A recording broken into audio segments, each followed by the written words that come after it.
ڕێز و سڵاو بۆ ئێوە بینەرانی خۆشەویستی تەلەڤیزیۆنی کۆمەڵە بە یارمەتی ئاڕۆیانی هاوکار ماتوونێتەوە خزمەتتان بۆ پێشکەشکردنی گەشتی هەواڵەکانی ئەمڕۆی سێشەمە. سەرەتا دەردێڕەی چەند هەواڵ.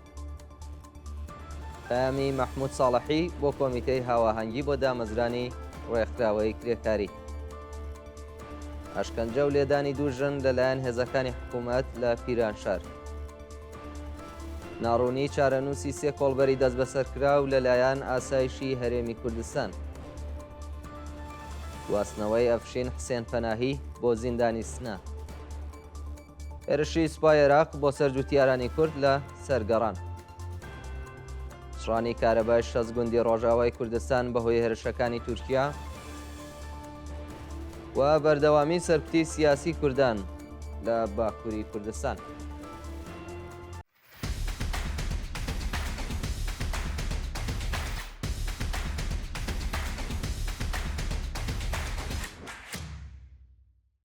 پەیامی مەحموود ساڵحی بۆ کۆمیتەی هاواهەنگی بۆ دامەزرانی ڕێکخراوەی کرێکاری. ڕۆژی دووشەممە 29 ڕێبەندان مەحموود ساڵحی چالاکی کرێکاری خۆشناوی خەڵکی سەقز پەیامێکی بۆ ئەندامانی پێشووی کۆمیتەی هاواهەنگی بۆ دامەزرانی ڕێکخراوەی کرێکاری نردوو داوای کرد هەوڵەکانیان بۆ ڕاگررتنی سزای سێدارەی شەریفە محەممەدی بخەنەگەڕ.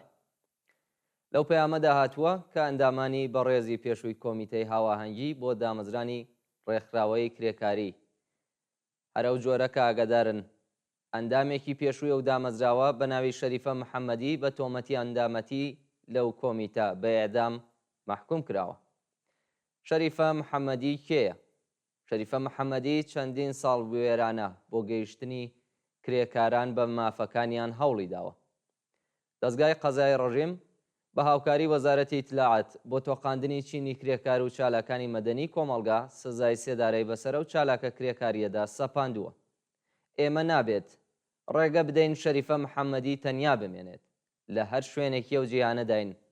ئەبێ یەکدەنگ و یەکگرتو دژ بەو حکومە نادات پەروەرانەیە ڕاوەستین و دروشمەکانمان لەسەر شەقام دژ بە سزای سێدارە بڵێینەوە.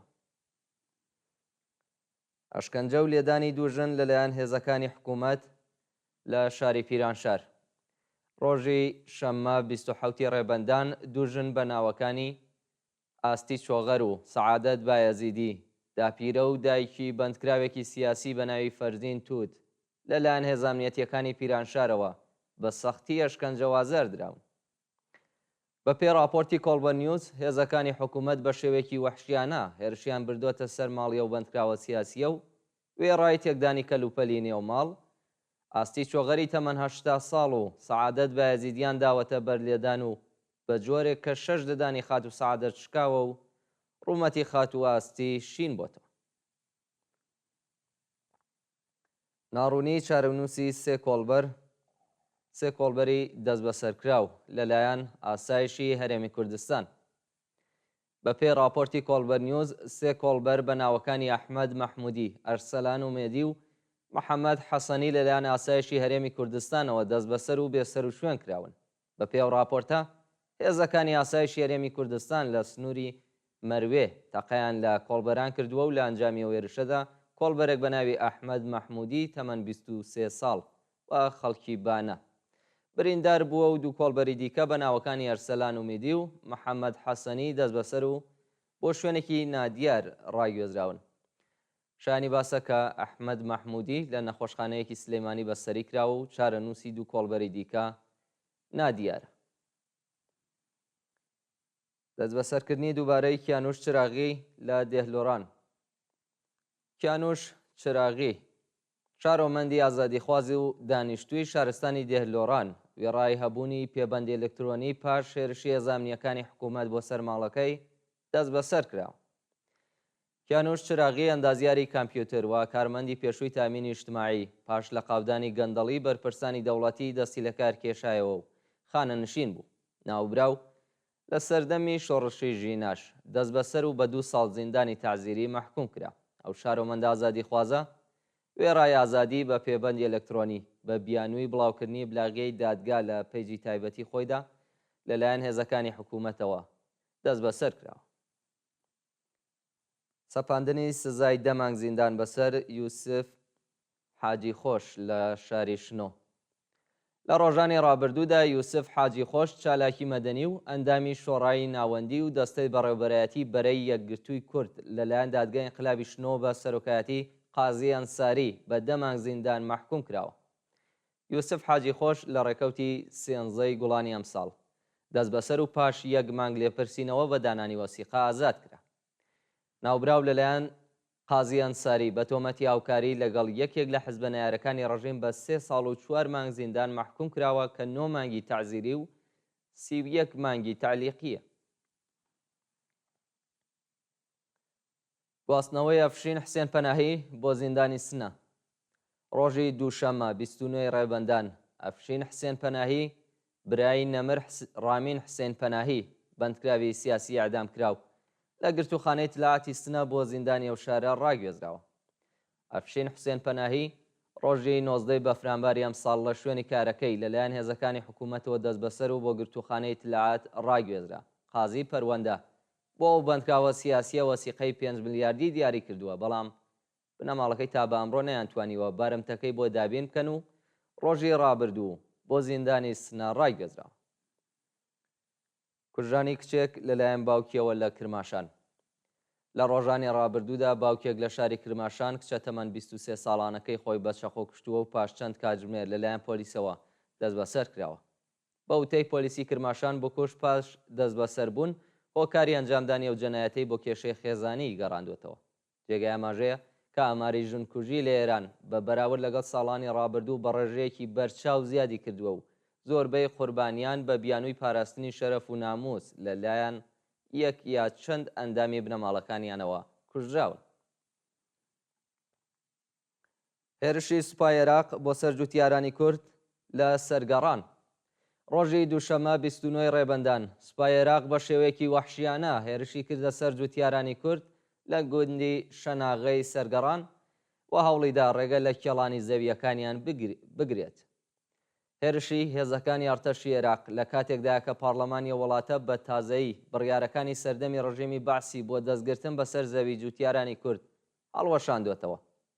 بە پێی ئەو ویددیوانەی لە تۆڕە کۆمەڵایەتیەکان بڵاوکراوەتەوە جوتیاران لەسەر کێڵانی زەویەکانیان سوورن و ڕوبەڕووی سوپای عێراق بوونەتەوە. شایانی باسە کە سیاسەتی تعریب بە دوای ڕوخانی ڕژیمی باس لە عێراق درێژەی هەیە و جوتیارانی کورد وتویانە سوپای عێراق دەیەوێت گوندە کوردنشینەکان چۆڵ و عەرەب هاوردە بکات. چڕانی کارەبای 6 گوندی ڕۆژاوای کوردستان بەهۆی هێرشەکانی دەوڵەتی تورکیا. بە وتەی خۆبەڕێوەبەرایەتی ڕۆژاوای کوردستان لە ئەنجامی هێرشەکانی دوو ڕۆژی ڕابردووی ئەرتەشی تورکیا بۆ سەر گوندەکانی کۆبانی، حەسەکە، منبچ و عین عیسا کارەبای زیاتر لە 6 گوند پچراون. پاژڕوخانی بەشار ئەسەد لە سووریا هێرشەکانی دەوڵەتی تورکیا و گروپە جیهادیەکانی سەر بە وڵاتە بۆ سەر ڕۆژاوای کوردستان بەرەی سندووە و لە ماوەی چەند مانگی ڕابردوودا بەدەیان هاوڵاتی کە زۆربیان ژن بە ساڵاچوو و منداڵ بوون گیانیان لە دەستداوە و سەدان کەس بریندار بوون. هەرچەند ڕێکخراوەکانی مافی مرۆڤ بەردەوام داوای یارمەتی لە کۆمەلگای جیهانی دەکەن، بەڵام ئەرتەشی تورکیا بە ئەنقەست ژێرخانەکانی خزمەتگوزاریە کاتە ئامانج و زیانێکی زۆری بە دانیشتوانی باکوور و ڕۆژهەڵاتی باکووری سووریا گەیاندووە. بەردەوامی سەرکوتی سیاسی کوردان لە باکووری کوردستان. لە دوو ڕۆژی ڕابردوودا چەندین هاوڵاتی کورد لە باکووری کوردستان لەلایەن دەستگای قەزاییە وڵاتەوە بە زیندان مەحکوم کراون و چەند کەس دەست بەسەر کراون. بە پێی راپۆرتی میدیاکانی باکووری کوردستان 11 چالاکی مەدەنی و سیاسی لە شاری مێرسین بە زیندان مەحکوم کراون و 10 شارۆمەندی کوردی خەڵکی ڕۆژاوای کوردستان دەست بەسەر و دیپۆرتی سووریە کراون. لە شاری ئێلح 2 کەس دەست بەسەر و ڕادەستی دادگا کراون و لە ئێزمیر 3 کەس بە ناوەکانی سەبری گوڵ، مەهتاب عالیشان و کورای تورکای بە زیندان مەحکوم کراون. کۆبوونەوەی کرێکارانی ڕەسمی نەوت لە دوورگەی لاوان. ڕۆژی دووشەممە 29 ڕێبەندان کرێکارانی ڕەسمی نەوتی شاغڵ لە دوورگەی لاوان بۆ جارێکی دیکە دژ بە جێبەجێ نەکردنی داخوازیەکانیان کۆبوونەوە. کرێکارانی ڕەسمی نەوت لە کۆبوونەوەکانیان داخوازیاری وەلانانی سەقفی ئەغدەست، وەلانانی ئاستەنگیەکانی بەردەم سەنەواتی خانەنشینی گەڕانەوەی ئەو بڕەپارەیە کە لە ساڵانی ڕابردوو وەکو باد لەسەر حەقدەستەکانیان کەم کراوە، دابینکردنی بیمەی دەرمانی کارامە و ئیمکاناتی ڕفاهی وەلانانی جیاوازی، بەکردەوە دەرهاتنی تەواوی مادەی دەی یاسای ئەرک و بەرپرسیارەتی پێرسۆنێلی نەوت و هەروەها هەڵوەشانەوەی بڕیاری دەوڵەت بۆ تێکەڵکردنی سندوقەکانی خانەنشینی بوون. ناڕەزایەتی کرێکارانی شاغڵ لە کارگەکانی مخابراتی تاران. ڕۆژی دووشەممە 29 ڕێبەندان کرێکارانی شاغڵ لە کارگەکانی شرکەتی مخابراتی ئێران دژ بە نەدانی داخوازیەکانیان دەستیان لە کار کێشاوەتەوە و ناڕەزایەتیان دەربڕیوە. بە پێی زانیاریەکان کرێکارانی شرکەتی مخابرات ماوەی 5 مانگە حەقدەستیان وەرنەگرتووە و بە کۆبوونەوە لە نێو مەحەوەتەی شیرکەت خوازیاری زیادکردنی حەقدەست بە پێی ڕێژەیە لاوسان، تەزمینی ئەمنیەتی پیشەیی، بەکردەوە دەراتنی گەڵاڵەی ڕێزبەندی پیشەکان، دابینکردنی بیمەی تەکمیلی و پێدانی جێژنانە و پاداشی کۆتایی ساڵیان بوون. پشتیوانی خوێندکارانی زانکۆکانی دیکەی ئێران لە خوێندکارانی زانکۆی تاران. ڕۆژی دووشەمە 29 ڕێبەندان خوێندکارانی چەند زانکۆی دیکەی ئێران لە چەند بەیاننامەدا پشتیوانی خۆیان لە خوێندکارانی ناڕازی زانکۆی تاران دەربڕی. بە پێ راپۆرتەکان خوێندکاران لە زانکۆکانی ئازاد، ئەمیرکەبیر، بەهەشتی، شەریف و چەند زانکۆی دیکەی وەکو تەورێز و ئیسفەهان با بڵاوکردنی تراکت و نووسینی دروست پشتیوانی خۆیان لە خەڵکی ناڕازی دێهدەشت و خوێندکارانی ناڕازی زانکۆی تاران نیشانداوە. شانی باسە کە پاش کوژانی ئەمیر محەممەد خاڵقی لە تەنیش خابگای زانکۆی تاران بۆ ماوەی 4 ڕۆژ خۆپێشاندان لە زانکۆی تاران دەستی پێکردووە و بەڕێوەبەرایەتی خابگاکانی ئەو زانکۆیە بە ناچار دەستی لە کار کێشاوەتەوە و ڕۆژی ڕابردووش پۆلیسی تاران ڕاگەیاندووە کە کەیسێکی لە نزیک خابگاکان داناوە و بکوژانی ئەو خوێندکارەش دەست بەسەر کراوە.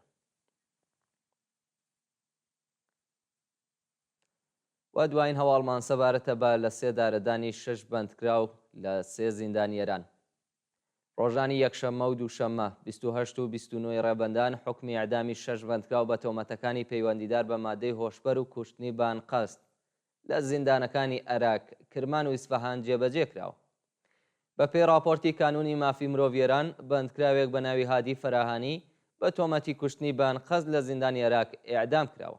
هەروەها لە زیندانی کرمان دوو بەندکراو بە ناوەکانی مەجید نەجەفی و مەسعود شیری بە تۆمەتەکانی کوشتنی بانقەست و پەیوەندیدار بە مادەی هۆشبەر لە 3 دارە دراون. لە زیندانی دەستکردی ئیسفەهان 3 بەندکراو بە ناوەکانی محەممەد شەمسەدین، ئێزەد حسێنی دوورەکی و عەلی ئیسحاقیان بە تۆمەتەکانی کوشتنی بانقەست و پەیوەندیدار بە مادە هۆشبەرەکان ئیعدام کراون. بینەرانی خۆشەویست، گەشتی هەواڵەکانتان پێشکەش کرا. کات و ساتێکی خۆش بۆ هەموو لایەک.